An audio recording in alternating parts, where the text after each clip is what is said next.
The Carmine line by Zontan. Ow! Oh, I'm terribly sorry, darling. Twilight twisted around to look at what Rarity was doing. She understood that there were pins involved in fitting the dress, but that had hurt. Why is this thing so pointy?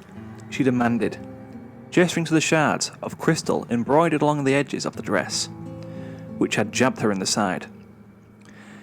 I'm not sure dresses are supposed to be sharp.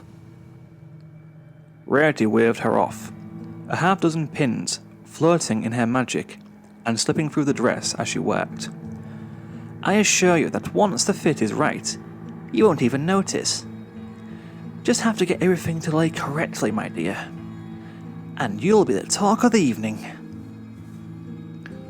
Twilight rolled her eyes.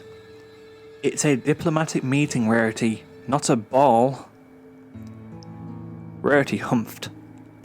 Well, still. She pulled back, examining the alicorn critically, and then sighed. I suppose that will do. You can take it off now. Twilight nodded and pulled the dress off over her head, or rather, she tried to.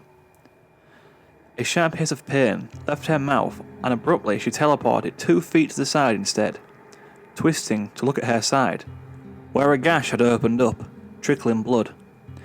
Rarity! She scolded.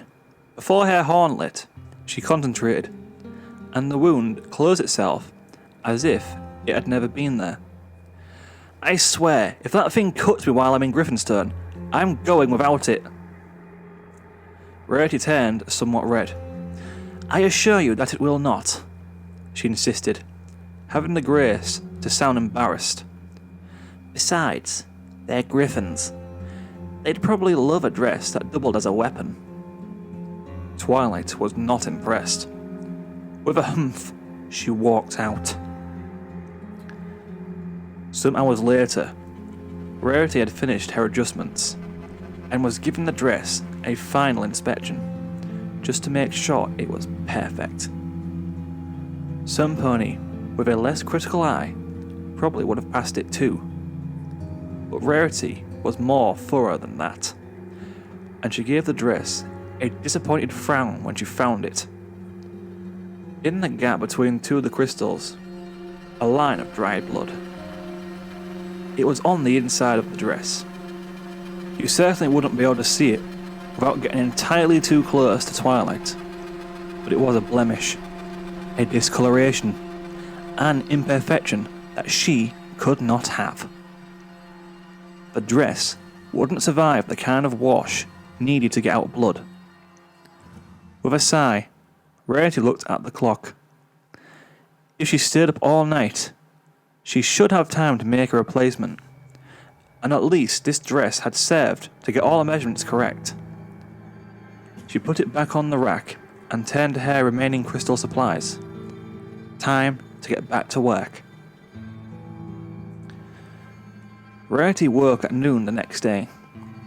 It took her a moment to open her eyes, but when she did, the midday sun was quick to snap her into full wakefulness.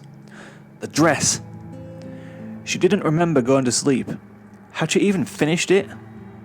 Dashing downstairs, she opened the door to her boutique and stopped.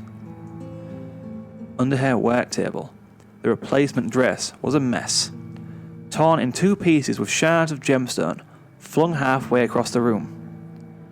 But she hardly had eyes for the ruined piece of work, because in the middle of the room was a dress of pure magnificence.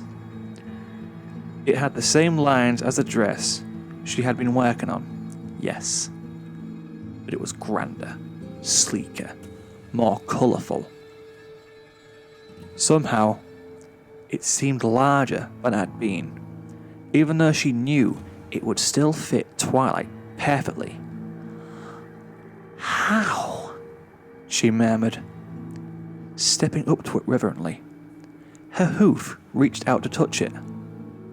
Ah! She pulled back as a crackle of electricity shot out from the dress, making the room smell of magic. Not hair magic, though. She would know that purple colour anywhere. Hesitantly, she approached again, and this time, the dress did not shock her. She turned the hem of the dress up, somehow knowing what she would find. The stain of blood was gone.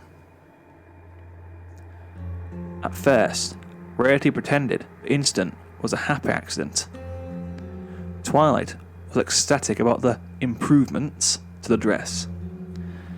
It didn't stab her anymore, and by the time her trip to Griffinstone was over, she had forgotten about the fitting incident entirely. But Rarity couldn't forget. She tried to recreate the phenomenon with her own blood, but all she had managed to do was ruin a perfectly good design. Her blood wasn't enough. She couldn't remember if Twilight had ever bled in her presence before. Was it just because she was such a skilled spellcaster? Or was it because of her ascension? Rarity didn't know. But it didn't matter. She needed to see if it could happen again. It was weeks before she got another chance. A monster from Tartarus got loose. Something to do with cozy glow and a new pen pal at school. Rarity was fuzzy on the details.